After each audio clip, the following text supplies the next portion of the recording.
नमस्कार साथियों। आज के इस वीडियो में हम हिंदी विषय के 100 बहुत ही महत्वपूर्ण सवालों को करेंगे। तो 100 सवाल में से आपके 10 नंबर पक्के बनेंगे, ठीक है। तो वीडियो के एंड तक बने रहिए ताकि आपको 10 नंबर आसानी से मिल जाए, ठीक है। तो पहला सवाल है हमारा, भारत में जाति प्रथा का मुख्य कारण क्या है।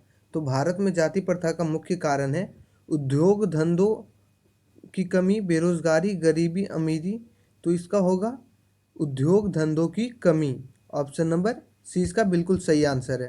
उद्योग धंधों की कमी के कारण भारत में जाति प्रथा का मुख्य कारण है। हमारा अगला क्वेश्चन है, विष के दांत शीर्षक पाठ की विद्या है। तो विष के दांत जो है वो एक कहानी है। विष के दांत क्या है, तो एक कहानी है। हमारा तीसरा नंबर क्वेश्चन है, किस गवर्नर जनरल के समय 172 दारिश नामक सोने से भरा घड़ा मिला था। तो वो वारेन हस्टिंग थे उस समय governor general. Option number C इसका बिल्कुल सही आंसर है। हमारा अगला क्वेश्चन है, पुराने पुराने का मोह सब समय वांछनीय ही नहीं होता, यह पंक्ति किससे सर पाठ की है। तो यह जो है नाखून क्यों बढ़ते हैं, नाखून क्यों बढ़ते हैं, इससे लिया गया है। हमारा अगला क्वेश्चन है, मछली किस प्रकार की कहानी है। तो मछली जो है एक मनोवैज्ञानिक कहानी है, मनोवैज्ञानिक कहानी है। हमारा अगला क्वेश्चन है, मेरा धर्म कैद खाने का धर्म नहीं है, यह पंक्ति किस शीर्षक पाठ की है। तो यह पंक्ति जो है शिक्षा और संस्कृति की है, शिक्षा और संस्कृति इसका सही आंसर होगा। हमारा अगला क्वेश्चन है, लेखक अभिमन्यु क्या साथ लेकर गए थे। तो लेखक अभिमन्यु जो था वो अपने साथ एक पुस्तक, टाइपराइटर और टेप लेके गए थे। टेप जिसे गाना सुनते हैं। ऑप्शन नंबर 20 का सही आंसर है। हमारा अगला क्वेश्चन है, किसने बिना प्राणी को मुक्ति नहीं मिलता, किसके बिना प्राणी को मुक्ति नहीं मिलता। तो प्राणी को जो है गुरु ज्ञान के बिना मुक्ति नहीं मिलता। ऑप्शन नंबर सी इसका सही आंसर है। हमारा अगला क्वेश्चन है, सवैया एवं छंद के सिद्ध कवि थे। तो सवैया एवं छंद के सिद्ध कवि थे रस खान। हमारा अगला क्वेश्चन है, घनानंद किस भाषा के कवि हैं। तो आप लोग सभी जानते ही होंगे, घनानंद जो थे वो ब्रज भाषा के कवि थे, ब्रज भाषा के कवि थे। हमारा अगला क्वेश्चन है, आम शब्द का पर्यायवाची कौन है। तो आम शब्द का पर्यायवाची जो है वो है रसाल। आम शब्द का पर्यायवाची है रसाल। हमारा अगला क्वेश्चन है, निम्न में शुद्ध कौन है। तो देखिए शुद्ध कौन है इसमें से, तो इसमें से शुद्ध है अनाधिकार, अनाधिकार, ठीक है। अनाधिकार मतलब अधिकार ना देना। हमारा अगला क्वेश्चन है, आमरण शब्द में उपसर्ग है। तो आमरण शब्द में उपसर्ग है आ। ऑप्शन नंबर ए इसका बिल्कुल राइट आंसर है। हमारा अगला क्वेश्चन है, मानव मुक्ति के पुरोधा किसे कहा गया है। तो मानव मुक्ति के पुरोधा कहा गया है भीमराव अंबेडकर को, भीमराव अंबेडकर को। हमारा अगला क्वेश्चन है, मैं तो खोखा को इंजीनियर बनाने जा रहा हूँ, यह किसका कथन है। तो यह कथन है सेन साहब का। सेन साहब अपने बेटे खोखा के बारे में कह रहे हैं कि वो अपने बेटे को इंजीनियर बनाना चाहते हैं। हमारा अगला क्वेश्चन है, हितोपदेश का जर्मन भाषा में अनुवाद किसने प्रकाशित करवाया। तो हितोपदेश को जो है वो जर्मन भाषा में प्रकाशित करवाया मैक्स म्यूलर ने, मैक्स म्यूलर ने। ऑप्शन नंबर बी इसका सही आंसर है।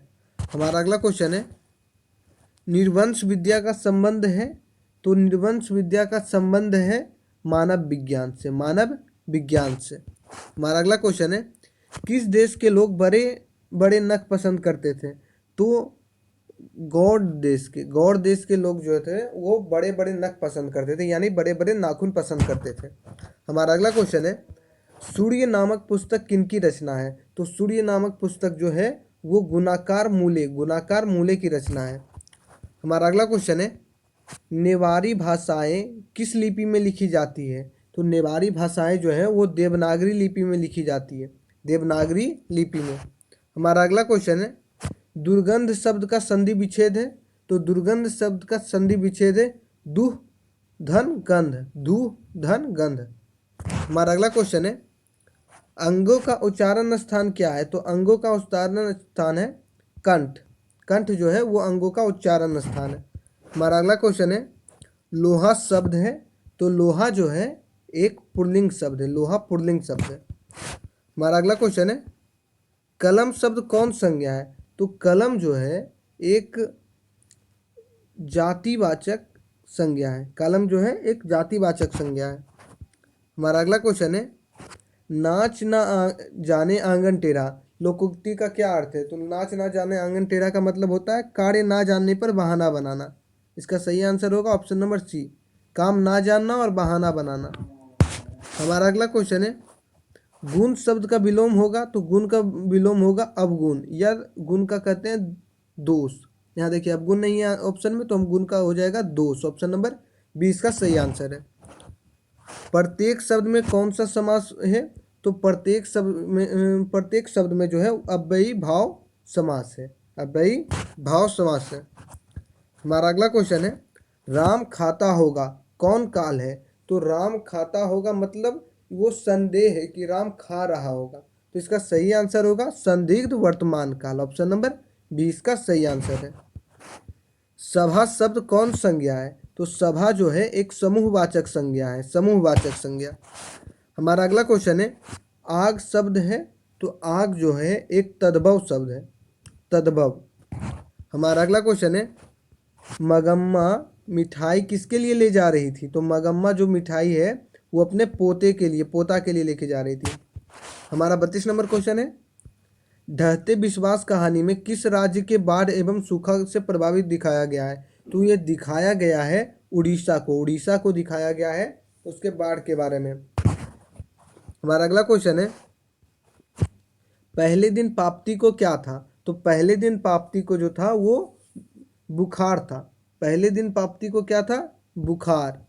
हमारा अगला क्वेश्चन है, ढहते विश्वास कहानी में स्कूल कहाँ है? तो ढहते विश्वास कहानी में जो है स्कूल टीले के नीचे है, टीले के नीचे। हमारा अगला क्वेश्चन है, सीता के बेटे ने सीता को कितने रुपए माहवारी खर्च देने का निर्णय किया? तो कुल 50 रुपये, 50 रुपये देने का माहवारी खर्च देने का सीता को कहा कि सीता को 50 रुपये दिए जाएंगे। हमारा अगला क्वेश्चन है, अच्छे लड़के परिश्रमी होते हैं कौन वाक्य का उदाहरण है? तो यह एक सरल वाक्य का उदाहरण है। हमारा अगला क्वेश्चन है, संतु मछली लेकर क्यों भागा? तो संतु मछली लेकर भागा कुएं में डालने के लिए, कुएं में डालने के लिए। हमारा अगला क्वेश्चन है, एक वृक्ष की हत्या किस कविता संग्रह से संकलित है? तो एक वृक्ष की हत्या जो है वह इन दिनों कविता संग्रह से लिया गया है।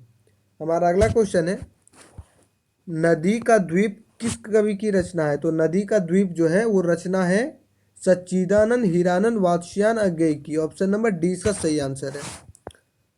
हमारा अगला क्वेश्चन है, सदियों की ठंडी बूझी राख सुगबुगा उठी, मिट्टी सोने का ताज पहन इतला उठी, किस कविता की पंक्ति है? तो ये जो है रामधारी सिंह दिनकर द्वारा रचित जनतंत्र का जन्म कविता की पंक्ति है। हमारा अगला क्वेश्चन है, जिंदगी का जोंक किस लेखक की रचना है? तो ये रचना है अमरकांत जी की रचना है। हमारा अगला क्वेश्चन है, बहादुर को लेकर कौन आया था? तो बहादुर को लेकर के आया था लेखक का साला। हमारा अगला क्वेश्चन है, लेखक रामविलास शर्मा के गांव का क्या नाम था? तो लेखक रामविलास शर्मा के गांव का नाम था उच्चगांव सानी। हमारा अगला क्वेश्चन है, पंडित बिरजू महाराज किस घराने के वंशज थे? तो पंडित बिरजू महाराज जो थे वो लखनऊ घराने के वंशज थे। हमारा अगला क्वेश्चन है, भौतिकवाद का अर्थ भाग्यवाद नहीं है, किस निबंध की पंक्ति है? तो भौतिकवाद का अर्थ भाग्यवाद नहीं है, यह पंक्ति जो है परंपरा का मूल्यांकन की है। यह पंक्ति जो है वो परंपरा का मूल्यांकन से लिया गया है। हमारा अगला क्वेश्चन है, बिरजू महाराज का संबंध है? तो बिरजू महाराज का संबंध है क्या बजाने से? तो वो उनका शहनाई बजाने। बिरजू महाराज का संबंध क्या चीज़ से है? तो उनका संबंध है शहनाई बजाने से। ठीक है, नहीं एक सेकेंड, बिरजू महाराज का जो संबंध है वो कथक नृत्य से है, लेकिन यहाँ पे कथक नृत्य का कहीं पे दिया गया नहीं है, तो इसलिए इसका सही आंसर हो जाएगा ऑप्शन नंबर डी, इनमें से कोई नहीं। निम्न में निश्चय शब्द का विलोम कौन है? तो निश्चय का विलोम है अनिश्चय। हमारा अगला क्वेश्चन है, वास्तविक शब्द में प्रत्यय है? तो वास्तविक शब्द में प्रत्यय है इक। इक जो है वास्तविक शब्द में प्रत्यय है। रुचि शब्द का विशेषण है, तो रुचि का विशेषण क्या हो जाएगा? तो रुचि का विशेषण हो जाएगा रुचिकर। रुचिकर। हमारा अगला क्वेश्चन है, महाशय शब्द का स्त्रीलिंग रूप क्या है? तो महाशय शब्द का स्त्रीलिंग है महाशया। महाशया। हमारा अगला क्वेश्चन है, भानुमति का पिटारा मुहावरे का क्या अर्थ है? तो इसका अर्थ है अनावश्यक वस्तुओं का भंडार। अनावश्यक वस्तुओं का भंडार। हमारा अगला क्वेश्चन है, अज्ञान शब्द में कौन समास है? तो अज्ञान शब्द में समास है नज्ञ समास। नज्ञ समास। हमारा अगला क्वेश्चन है, निम्न में भाववाचक संज्ञा कौन है? तो भाववाचक संज्ञा है बुढ़ापा। बुढ़ापा जो है एक भाववाचक संज्ञा है। हमारा 54 नंबर क्वेश्चन है, बहादुर शीर्षक कहानी की निर्मला कौन थी? तो निर्मला जो थी वो लेखक की पत्नी थी। लेखक की पत्नी। हमारा अगला क्वेश्चन है, आशा दीवार किस कवि की रचना है? तो आशा दीवार जो है वो रचना है गुरु नानक की। गुरु नानक की। हमारा अगला क्वेश्चन है, किनके जन्म दिवस को अहिंसा दिवस के रूप में मनाया जाता है? तो आप सभी जानते ही होंगे कि महात्मा गांधी के जन्म दिवस को अहिंसा दिवस के रूप में मनाया जाता है। तो ऑप्शन नंबर ए इसका सही आंसर है। हमारा अगला क्वेश्चन है, गुरु नानक पंजाबी के अलावे और किस भाषा में कविताएं लिखे? तो गुरु नानक जो थे वो पंजाबी के अलावा हिंदी भाषा में कविता लिखे हैं। हमारा अगला क्वेश्चन है, संप्रदाय मुक्त कृष्ण भक्ति कवि कौन थे? तो संप्रदाय मुक्त यानी धर्म निरपेक्ष कृष्ण भक्ति कवि कौन थे? कृष्ण भक्त कवि कौन थे? तो वो थे रस खान। रस खान। हमारा अगला क्वेश्चन है, रस खान का रचना काल था? तो रस खान का रचना काल था जहांगीर का शासन काल के समय। जहांगीर का शासन काल के समय। हमारा अगला क्वेश्चन है, वियोग में सच्चा प्रेमी जो वेदना सहता है उसके चित्त में जो विभिन्न तरंगे उठती है का चित्रण किया है। तो उनका चित्रण, इस शब्द पंक्ति का चित्रण किसने किया है? तो ये किया है घनानंद ने। घनानंद ने। हमारा अगला क्वेश्चन है, निम्न में शुद्ध शब्द है? तो शुद्ध शब्द कौन है? तो यहाँ देखिए शुद्ध शब्द है शिवी। शिवी जो है शुद्ध शब्द है। हिंदू में दुर्गु का होना चाहिए। ठीक है। विवाह शब्द है? तो विवाह जो है एक पुल्लिंग शब्द है। विवाह एक पुल्लिंग शब्द है। हमारा अगला क्वेश्चन है, मैं पढ़ रहा हूँ किस काल का उदाहरण है? तो ये वर्तमान काल का उदाहरण है। हमारा अगला क्वेश्चन है, लंबोदर शब्द में कौन सा समास है? तो लंबोदर शब्द में बहुब्रीहि समास है। कौन सा समास है? बहुब्रीहि। हमारा अगला क्वेश्चन है, महिला का पर्यायवाची क्या है? तो महिला का पर्यायवाची है नारी। महिला का पर्यायवाची क्या हो जाएगा? नारी। इसका सही आंसर होगा ऑप्शन नंबर बी। हमारा अगला क्वेश्चन है, एरी शब्द का विलोम हो? तो एरी का विलोम होता है चोटी। कहते हैं ना एरी चोटी का बल लगा देना। तो एरी का विलोम शब्द होगा चोटी। हमारा अगला क्वेश्चन है, अक्ल पर पत्थर पड़ना। अक्ल पर पत्थर पड़ना मुहावरे का अर्थ है? तो अक्ल पर पत्थर पड़ना यानी बुद्धि भ्रष्ट होना। बुद्धि भ्रष्ट होना। ठीक है। हमारा अगला क्वेश्चन है, लिखावट शब्द है? तो लिखावट जो है एक स्त्रीलिंग शब्द है। स्त्रीलिंग शब्द। हमारा अगला क्वेश्चन है, श्रीमान शब्द का स्त्रीलिंग रूप क्या है? तो श्रीमान का स्त्रीलिंग रूप है श्रीमती। श्रीमती। हमारा अगला क्वेश्चन है, शुद्ध शब्द क्या है? तो इसमें से शुद्ध शब्द है प्रामाणिक। प्रामाणिक। हमारा अगला क्वेश्चन है, तुम क्या खा रहे हो रेखांकित कौन स्वर नाम है? तो तुम क्या खा रहे हो मतलब ये प्रश्नवाचक स्वर नाम है। हमारा अगला क्वेश्चन है, चोर शब्द का विलोम है? तो चोर का विलोम क्या है? साधु। साधु मतलब अच्छा आदमी। ठीक है। और चोर मतलब तो जानते ही हैं आप लोग। हमारा अगला क्वेश्चन है, भारत के प्रधानमंत्री किस पदबंध का उदाहरण है? तो यह जो है एक संज्ञा पदबंध का उदाहरण है। ठीक है। हमारा अगला क्वेश्चन है, संगम शब्द का संधि विच्छेद है? तो संगम शब्द का संधि विच्छेद है समझोर समधन गम। समधन गम। हमारा अगला क्वेश्चन है, निम्न में शुद्ध वाक्य कौन है? तो शुद्ध वाक्य कौन है? श्री कृष्ण के अनेक नाम है। यह एक शुद्ध वाक्य है। श्री कृष्ण के अनेक नाम है।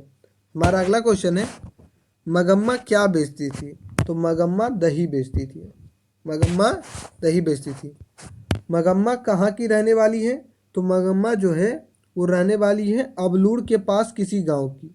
अबलूर के पास किसी गांव की। हमारा अगला क्वेश्चन है, मगम्मा किस भाषा की कहानी है? तो मगम्मा जो है कन्नड़ भाषा की कहानी है। ऑप्शन नंबर डी इसका सही आंसर है। हमारा अगला क्वेश्चन है, धरती कब तक घूमेगी के रचनाकार कौन है? तो धरती कब तक घूमेगी की रचनाकार है साबर दहिया। साबर दहिया। लेखक सुजाता का जन्म कब हुआ था? तो लेखक सुजाता का जन्म हुआ था 1935 ईस्वी में।